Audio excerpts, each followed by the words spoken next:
Hello friends, welcome to Rishi's kitchen. તો આજે હું તમારી સાથે શેર કરી સ્ટ્રોબેરી ક્રશ રેસીપી, જેનો ઉપયોગ થીક શેક, મિલ્ક શેક કે કેક બનાવવા માટે કરી શકો છો. ઘરમાં રહેલી સામગ્રીથી ઇઝીલી બની જાય છે. તો ચાલો બનાવવાનું શરૂ કરીએ. અહીંયા મેં 400 ગ્રામ ફ્રેશ સ્ટ્રોબેરી પાણીથી ધોઈ કપડાથી કોરી કરી અને લૂછી લીધી છે.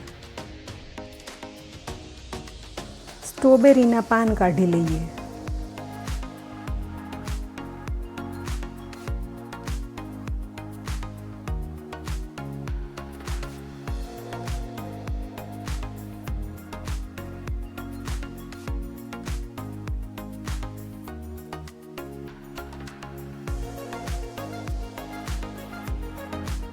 બધા જ પાન કાઢી લીધા છે.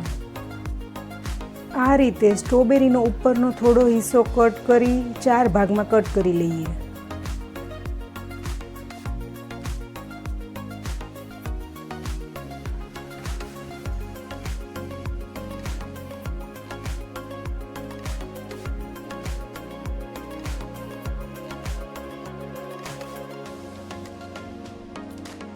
આમાંથી અડધી સ્ટ્રોબેરી મિક્સચર જારમાં લઈ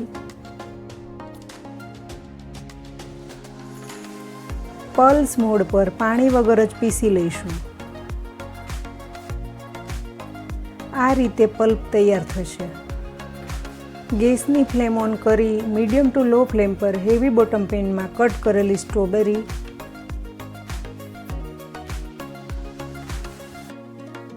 સાથે મેં લીધી છે 2 કપ ખાંડ, સતત ચલાવતા જઈને મિક્સ કરીએ.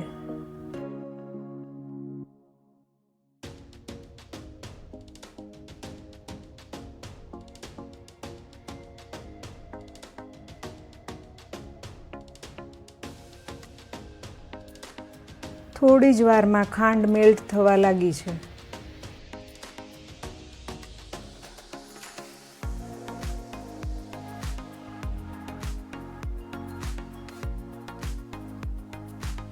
થોડી વારમાં ખાંડ મેલ્ટ થઈ સ્ટ્રોબેરી સોફ્ટ થઈ ગઈ છે.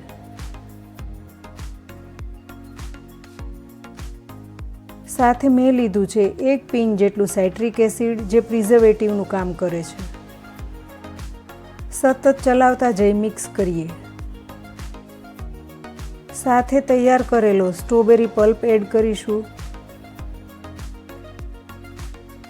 મિક્સ કરીએ.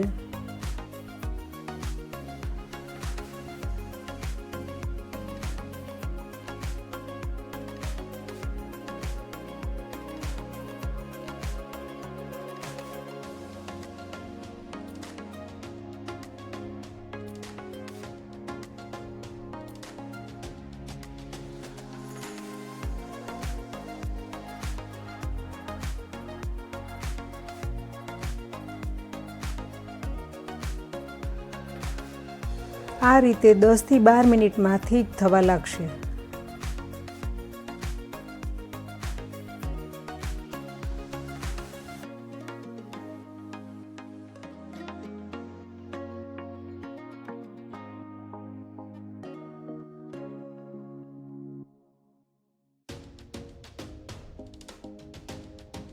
બારથી 15 મિનિટમાં સ્ટ્રોબેરી ક્રશ તૈયાર છે. ગેસની ફ્લેમ બંધ કરીશું. ગેસની ફ્લેમ બંધ કર્યા પછી પણ થોડીવાર માટે સતત ચલાવીશું.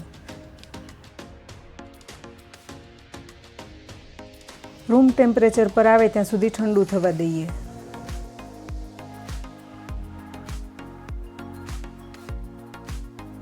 પંદર થી 20 મિનિટ પછી રૂમ ટેમ્પરેચર પર આવી સ્ટ્રોબેરી ક્રશ સર્વિંગ માટે તૈયાર છે.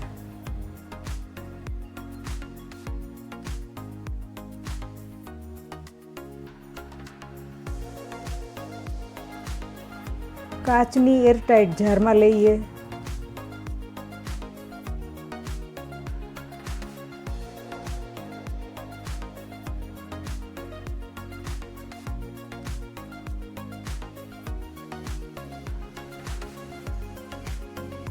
તો ફ્રેન્ડ્સ, તમે સ્ટ્રોબેરી ક્રશ રેસીપી એકવાર જરૂરથી ટ્રાય કરજો અને મને કમેન્ટમાં જણાવજો કે કેવી લાગી. જો સારી લાગે તો વિડીયોને લાઇક અને શેર કરજો. રિશીઝ કિચન ચેનલને સબસ્ક્રાઈબ કરજો.